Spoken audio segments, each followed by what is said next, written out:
Maligayang kayo.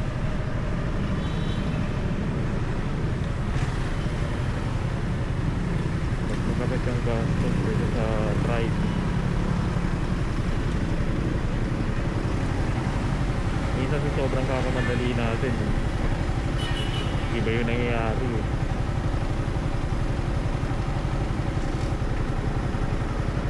Red. Siyempre kahit green yan, pag may tatawid, pag may pilit ka kapadan,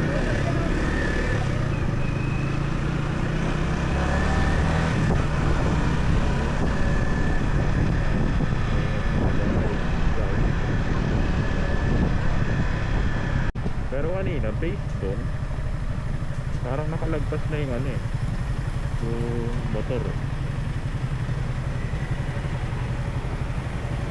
or possible pinilit yun.